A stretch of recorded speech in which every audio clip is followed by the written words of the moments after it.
everyone, welcome to Technology Glance. In today's video, I'm going to show you how to start a family on Bigo Live.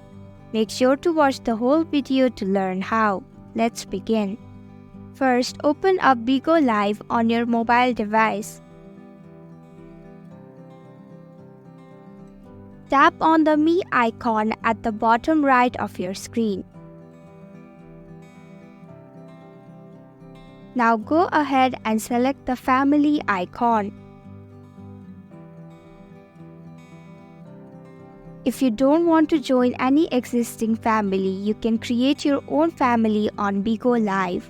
But you can only create a family once you have reached current user level 10, have a recharging amount of $50 within the last 30 days, have a current diamond balance in wallet of $100, and have a current wallet balance of beans of $500. And that's it. This is how you start your own family on Bigo Live.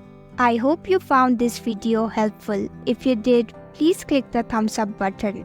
If you have any questions or thoughts, type them in the comments below. And don't forget to subscribe to our channel for more updates. Click the bell icon too so you'll know when we post a new video. We'll be back with another video soon. Thanks for watching.